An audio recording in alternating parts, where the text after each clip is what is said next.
En fin, es un placer, es un lujo, es un gozo, es un privilegio poder estar aquí nuevamente para compartir la palabra de nuestro Señor. Y como les decía, lo seguimos haciendo en el Evangelio de Marcos. Comenzamos la semana pasada.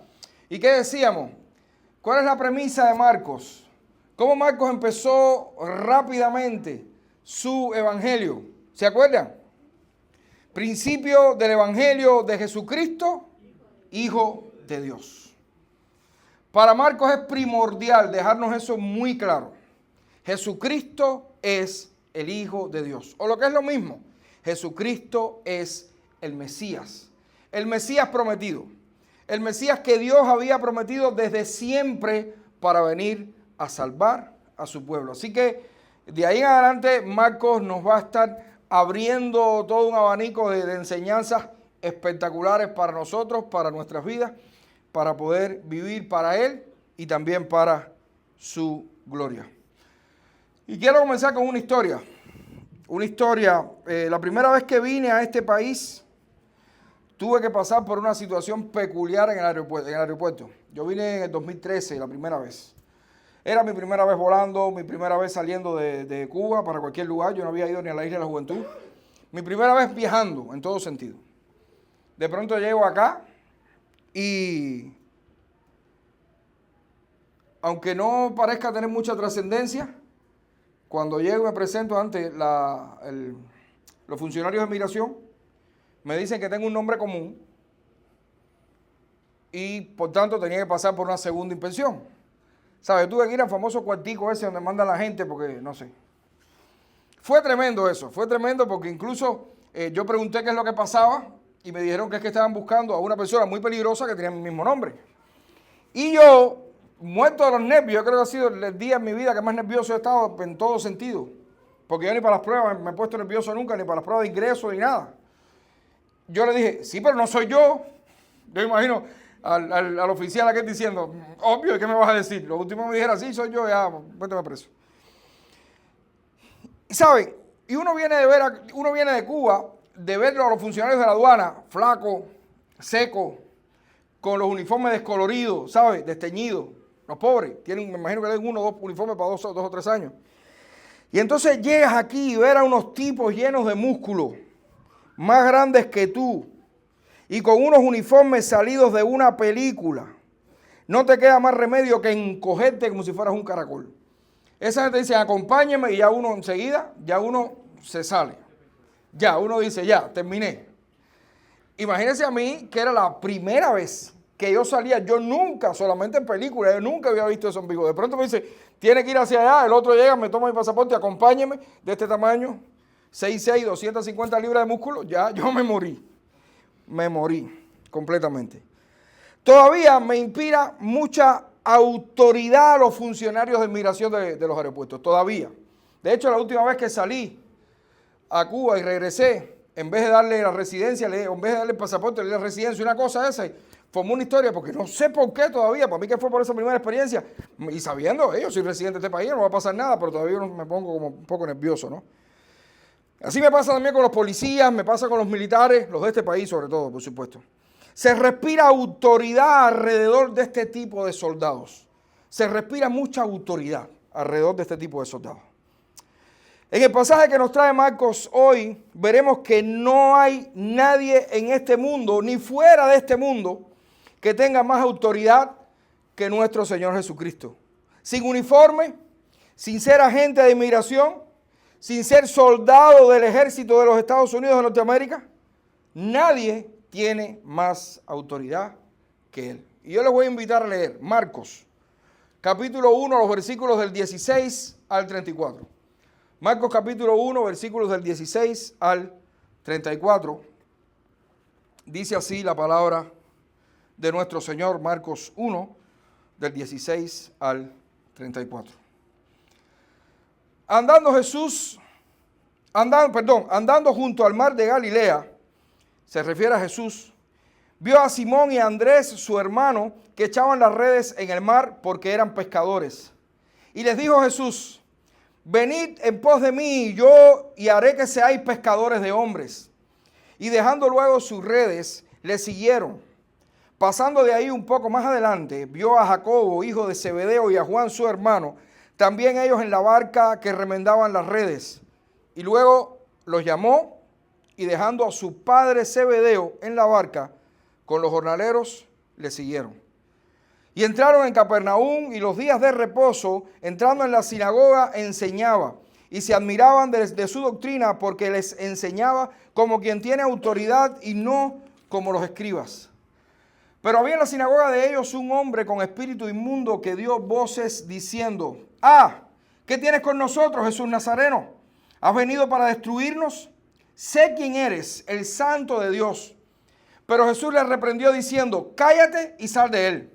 Y el espíritu inmundo, sacudiéndose con violencia y clamando a gran voz, salió de él. Y todos se asombraron de tal manera que discutían entre sí diciendo: ¿qué es esto? ¿Qué nueva doctrina es esta que con autoridad manda aún a los espíritus inmundos y le obedecen? Y muy pronto se difundió su fama por toda la provincia de Galilea. Al salir de la sinagoga, vinieron a casa de Simón y Andrés con Jacobo y Juan. Y la suegra de Simón estaba acostada con fiebre y enseguida le hablaron de ella. Entonces él se acercó y la tomó de la mano y la levantó e inmediatamente le dejó la fiebre y ella le servía. Cuando llegó la noche, luego que el sol se puso, le trajeron todos los que tenían enfermedades y a los endemoniados. Toda la ciudad se agolpó a la puerta y sanó a muchos que estaban enfermos de diversas enfermedades y echó fuera muchos demonios y no dejaban hablar a los demonios porque le conocían. Señor, gracias por tu palabra. Gracias porque ella es lámpara a nuestros pies y lumbrera a nuestro camino, Señor. Que esta tarde nosotros podamos exponerla a tu palabra, Señor, y no palabra nuestra. Ayúdanos a ser fieles en la exposición de las Escrituras, Señor. Ayúdanos porque tu palabra es la única que es suficiente para alimentar a tu pueblo. En el nombre de Jesucristo, amén. Amados hermanos, Jesús, el Hijo de Dios, tiene toda autoridad. Y es la idea que quiero que hoy nos llevemos en nuestra mente, en nuestro corazón para la casa y que estemos meditando en ella durante toda la semana. Jesús, el Hijo de Dios, ese mismo que ya Marcos había declarado y había confirmado, Jesús, el Hijo de Dios, tiene toda la autoridad.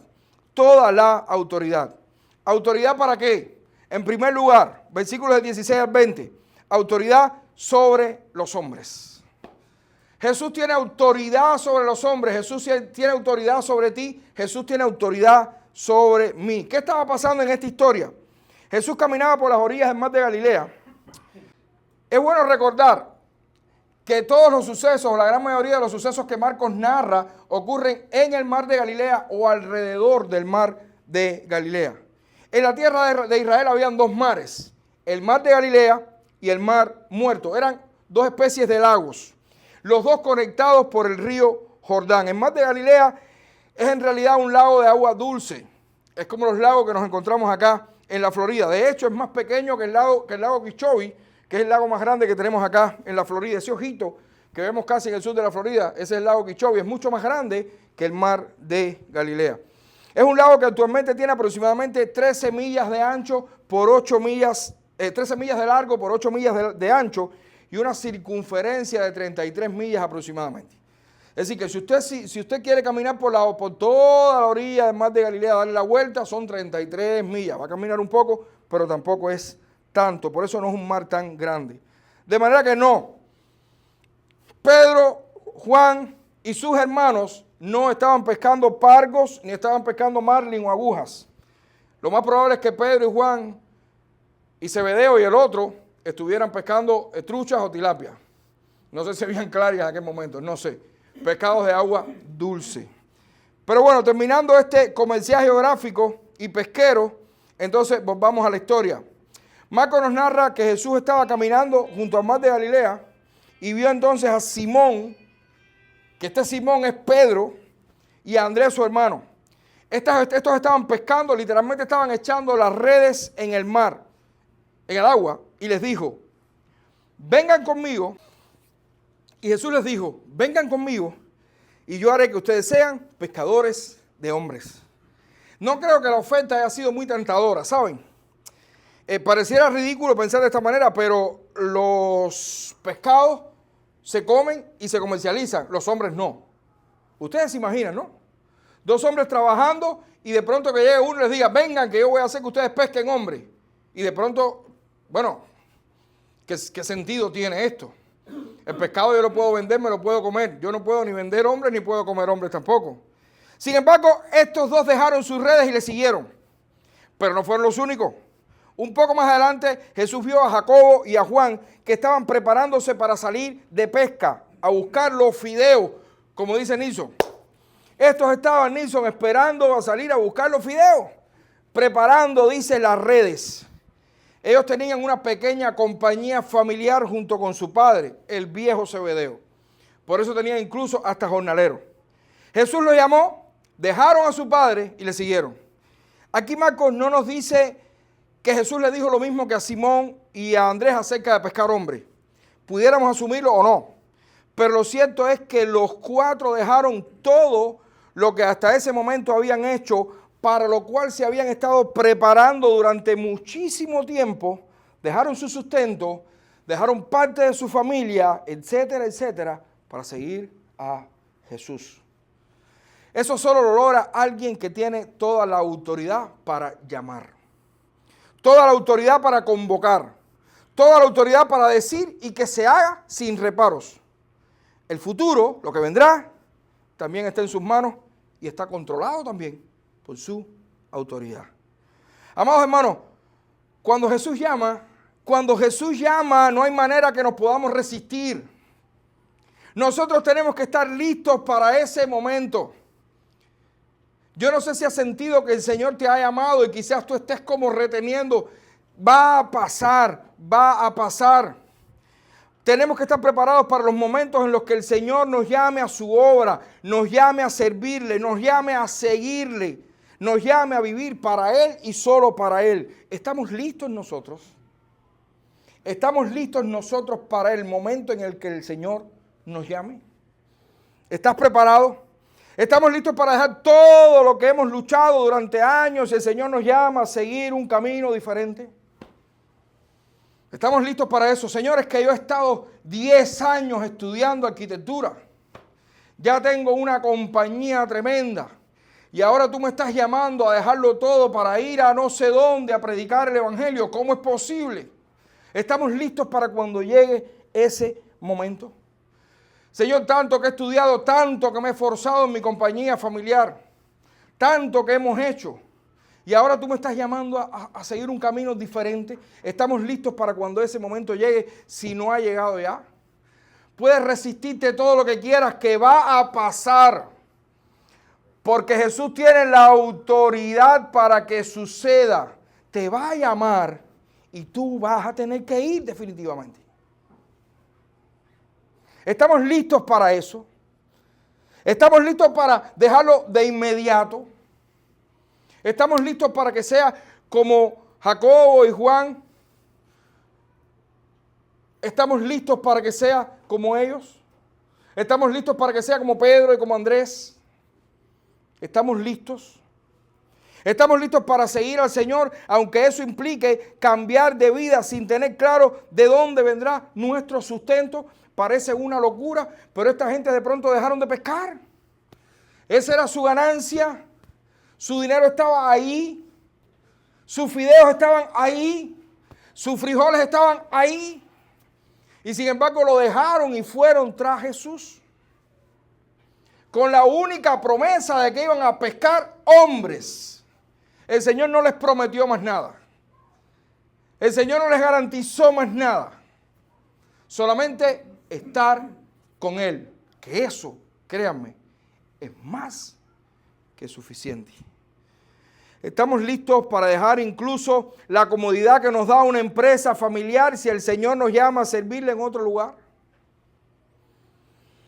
Y cuando digo una empresa familiar me estoy refiriendo a que a veces es cómodo, a veces es rico estar con papi y con mami, porque ahí estamos, ¿sabes? Y sin embargo el Señor nos diga no. Sal de ahí. Vamos, arriba. Yo te quiero en otro lugar. Yo quiero que me sirvas en otro lugar. Fíjense que la pregunta es si estamos listos porque va a pasar.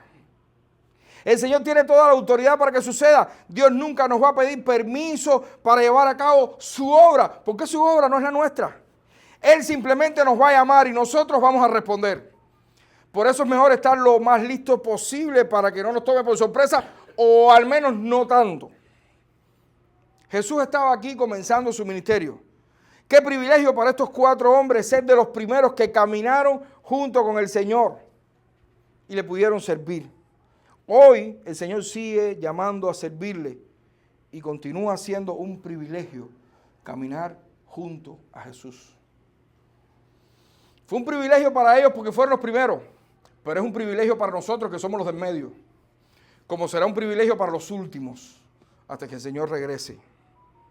En segundo lugar, el Señor tiene, como les decía, autoridad sobre los hombres, autoridad para llamar.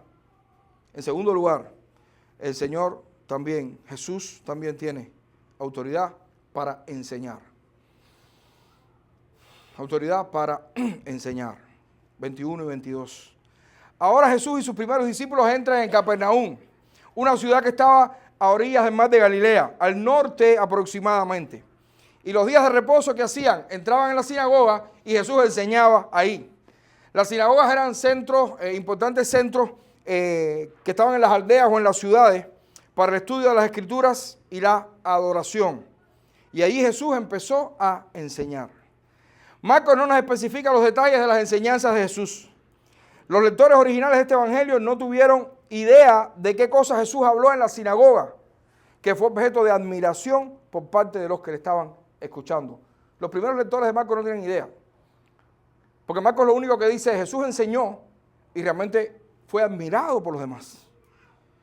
Como nosotros tenemos la revelación completa, como nosotros tenemos la Biblia completa, entonces podemos estar casi seguros por el Evangelio de Mateo, que fueron básicamente las enseñanzas que están registradas en el propio Evangelio de Mateo, entre los capítulos 5 y 7, que son conocidas como el Sermón del Monte.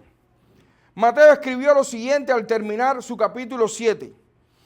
Y cuando terminó Jesús estas palabras, es decir, el Sermón del Monte, la gente se admiraba de su doctrina, porque les enseñaba como quien tiene autoridad y no como los escribas. Exactamente las mismas palabras que Marcos nos narra acá.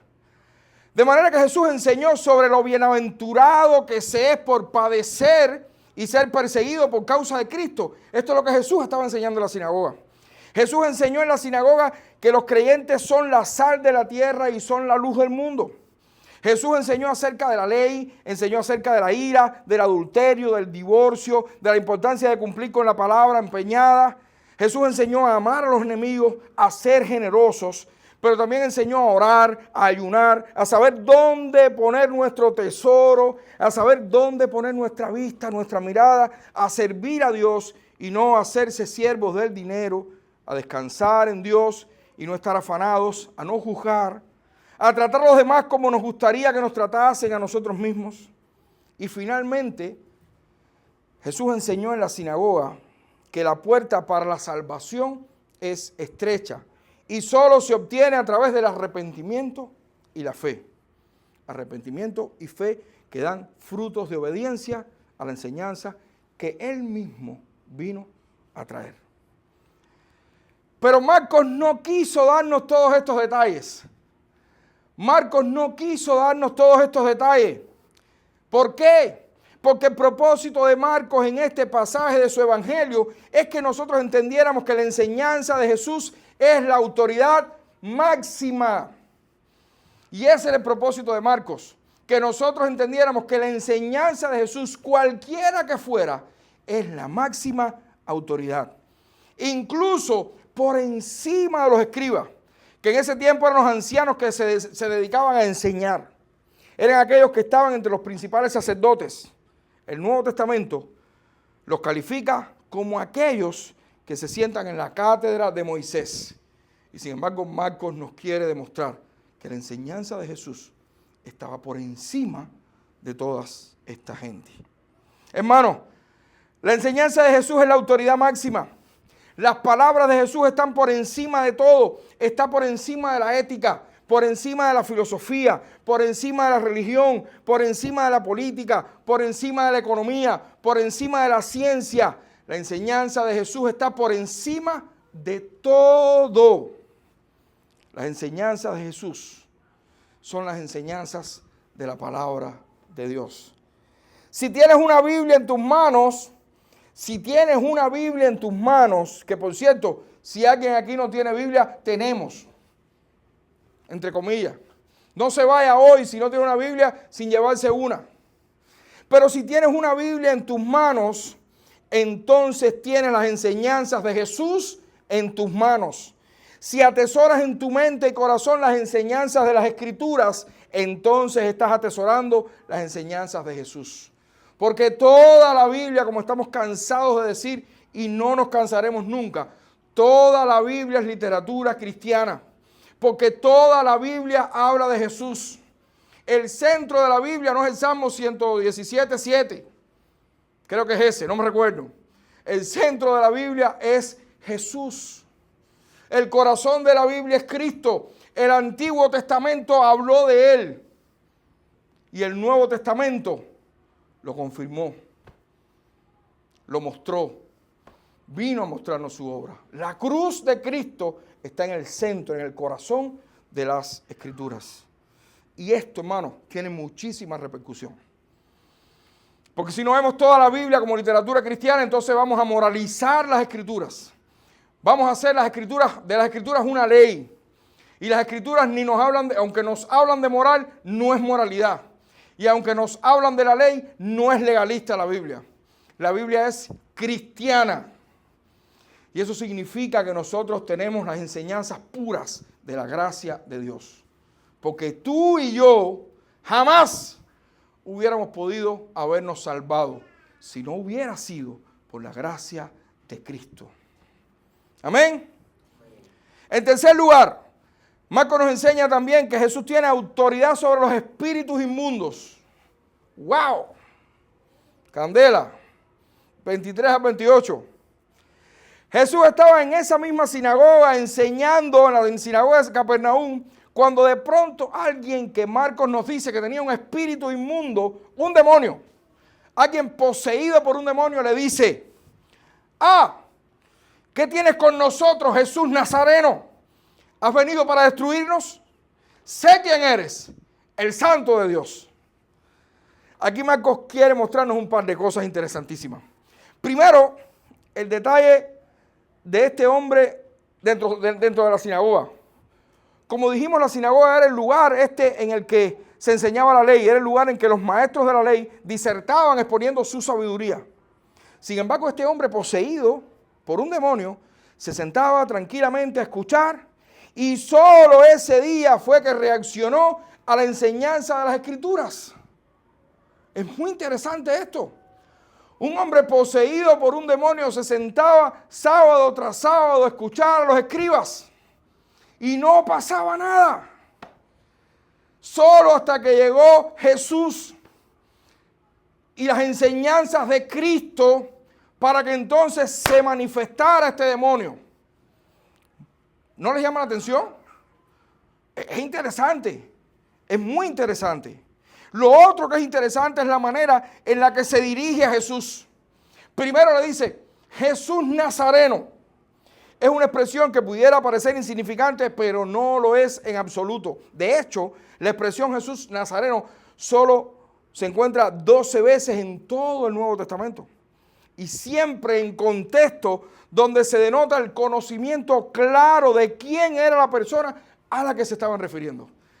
Cada vez que alguien decía Jesús Nazareno, sabía a quién estaba hablando, sabía quién era el que tenía delante.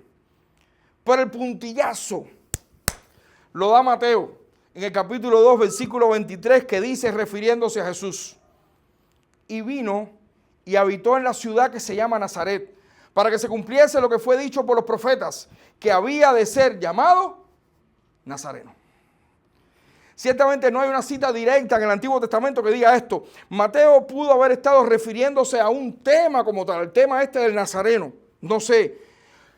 Pero la mayoría de los estudiosos, y es muy interesante, creen que Mateo usó un juego de palabras para referirse al Nazareno en Isaías 11:1.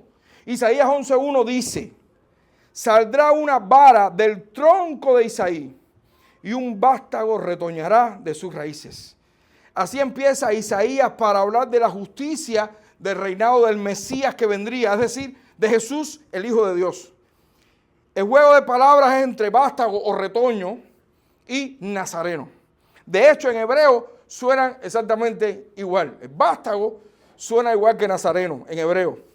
Por eso, en la gran mayoría de las veces que se menciona a Jesús como el nazareno, se le está reconociendo como el libertador mesiánico que había profetizado Isaías. Muy llamativo que el único que pudo reconocer al Mesías dentro de la sinagoga fuera el demonio. El único que pudo reconocer al Mesías dentro de toda la sinagoga fue el demonio. Y no solo lo reconoció, sino que se atormentó de gran manera solo de verlo y escucharlo. Ese ¿qué tienes con nosotros? Significa varias cosas. Es como si el demonio hubiera dicho: ¿por qué estás aquí? ¿Por qué me atormentas? No puedo creer que hayas venido. De hecho, el demonio se hace una pregunta retórica: ¿has venido para destruirnos? El demonio sabía. Él sabía cuál era su destino si se encontraba con Jesús. Porque los demonios conocen a Jesús, conocen que Jesús es el Hijo de Dios, conocen que Jesús es el Mesías. Amados hermanos, los demonios conocen que Jesús es el Santo de Dios. Aún los demonios, el reino de las tinieblas, el reino de Satanás, el enemigo de Dios y nuestro, conoce que Jesucristo es el Santo de Dios. El Santo de Dios con toda autoridad para destruirlos. ¿Qué fue lo único que dijo Jesús? Y es interesante, Jesús no se fajó con él: te reprendo en mi nombre, y ahora fuera, y sacó un saco y empezó a tirar patadas y piñazos, ¡guau! Puso la mano arriba, patadas. O como me dijeron a mí una vez, que alguien cogió un palo de trapear y le dio por la cabeza al demonio. Jesús solo le dijo: cállate y sal de él. Suficiente. Cállate y sal de él, porque el que tiene autoridad no tiene que decir más. Cuando los padres tenían autoridad, y yo espero, es mi deseo, que esta generación de padres vuelva a tener la autoridad que tenían los padres hace años. Cuando los padres tenían autoridad, lo único que tenían que hacer era ¿qué cosa? Mirar al muchacho. Y el muchacho se orinaba. ¿Qué pasa? Hoy en día, con todo esto de la psicología nueva, de la crianza, ¿cómo se llama? Crianza respetuosa. Empiezan a explicarle al muchacho, ni que el muchacho entendiera, el muchacho lo que hace es cogerte la vajita y toda esa historia. No. El Hijo de Dios, con toda autoridad, lo único que tuvo que decirle al demonio fue: cállate y sal de él. Suficiente para que el demonio, atormentado y gritando, saliera de aquel hombre. Este hecho provocó asombro y discusión entre los que estaban presentes. Los que estaban presentes empezaron a decir: ¿qué es esto? ¿Qué nueva enseñanza es esta? ¿Qué es lo que este hombre trae? ¿Qué es lo que este hombre tiene? Esto no lo hemos visto, ni lo hemos visto ni lo hemos escuchado en todos estos años. Este hombre no es como los escribas. La autoridad de este hombre llega a tal punto que ordena a los espíritus inmundos y estos obedecen. Aquí Marco realmente no quiere hacer mucho énfasis en el exorcismo como tal, sino que entendiéramos que cuando Jesús enseña, suceden cosas. Y es lo que Marco nos quiere decir. Cuando Jesús enseñaba, cuando Jesús hablaba, sucedían cosas. Sucedían y siguen sucediendo cosas porque la palabra de Dios tiene toda autoridad. ¿Usted quiere que la gente cambie? Predíquele la palabra de Dios. ¿Usted quiere que la gente reconozca al Señor? Predique las Escrituras. ¿Usted quiere que la iglesia crezca? predique las Escrituras. Usted quiere que su hijo se convierta, predíquele las Escrituras.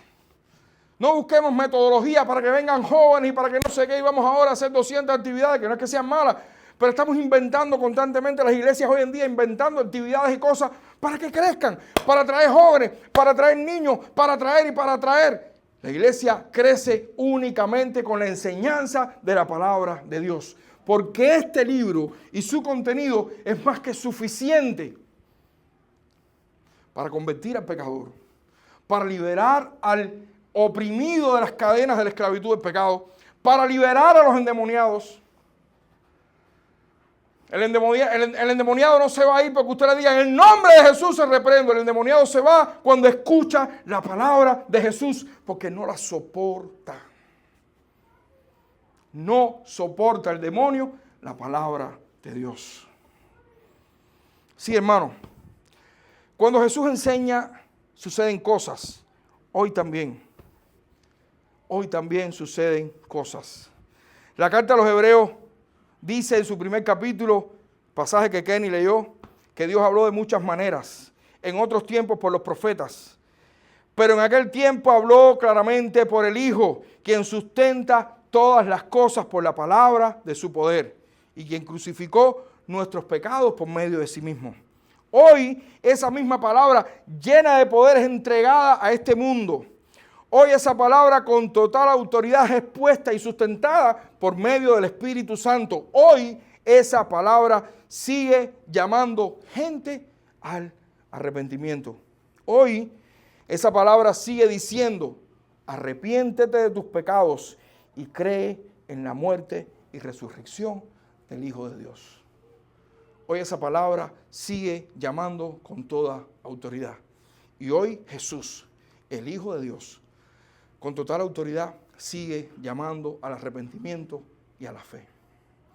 Y si hoy tú estás aquí y aún no te has arrepentido de tus pecados y no has creído en la muerte y resurrección del Hijo para salvación, pues el Señor te está llamando con toda autoridad. Arrepiéntete y cree en el Evangelio. Cree en la muerte y resurrección del Hijo de Dios. Hoy todavía esa palabra sigue atemorizando a los demonios y sigue asombrando a la gente. Todavía hoy esa palabra sigue cambiando corazones y restaurando vidas. Todavía hoy esa palabra sigue liberando a la gente de la esclavitud del pecado y de las cadenas de la muerte. Todavía hoy. Y finalmente, Jesús, el Hijo de Dios, tiene autoridad para sanar y para restaurar. Para sanar y para restaurar. Es casi seguro que Jesús haya llegado a la casa de Simón, de Pedro y Andrés, junto con Jacobo y Juan, para celebrar la comida que sucedía después del servicio en la sinagoga. Llegando allá se encontró que la suegra de Pedro estaba acostada en cama con fiebre. Marcos nos cuenta que se acercó Jesús, la tomó de la mano, la levantó e inmediatamente la fiebre desapareció y la suegra de Pedro comenzó a servirle. Pero después de esto, después que comieron, imagino, y todas estas cosas, ya habiendo caído el sol, dice que empezaron a llegar de toda la ciudad a la puerta de la casa de Pedro, muchos enfermos y endemoniados. Y Jesús sanó a muchos de diversas enfermedades y echó fuera también muchísimos demonios. Esta parte podemos interpretarla de la manera más sencilla. Podemos interpretarla de la manera sencilla, que Jesús tiene autoridad para sanar enfermos. Y eso es súper, porque estar enfermo no es fácil. Hay dolores, hay pesar. Y qué bueno que Jesús tiene autoridad para sanar aún hoy también. Obvio, si es su voluntad, porque si no enfermos no hubiera. Y si no nadie muriera de una enfermedad, todos se sanaran. Pero lo que sí podemos estar seguros es que Jesús puede seguir sanando. Ahora bien,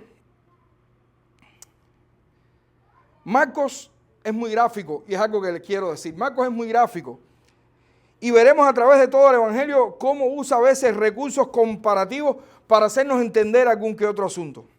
¿Será que Marcos quiere que entendamos también que Jesús tiene toda autoridad para restaurar su reino? ¿Será que con estas sanidades Marcos nos está queriendo decir también que Jesús tiene autoridad para restaurar su reino, que vino a restaurar su reino? ¿Saben? La fiebre era una de las enfermedades o síntomas asociados al juicio contra Israel por romper el pacto. En Levítico 26 y Deuteronomio 28, el propio Dios dice que si no obedecían a su pacto, Él iba a enviar, entre otras cosas, fiebre. ¿Será que esta sanidad de la suegra de Pedro simboliza que Jesús vino además con toda autoridad a restaurar a su pueblo? Según Isaías 35, la ausencia de enfermedades será una señal de la restauración del pueblo. ¿Será que Marcos está queriendo simbolizar con las sanidades de los versículos 32 y 33 que Jesús con toda autoridad vino a restaurar a su pueblo? No podemos asegurarlo, pero tampoco lo podemos descartar. Lo que sí podemos estar seguros, de lo que sí podemos estar seguros, es que Jesús, el Hijo de Dios, tiene toda autoridad sobre nuestras enfermedades y sobre toda nuestra vida en general. Con su sola palabra, Jesús también sana y Jesús también restaura. Y concluimos.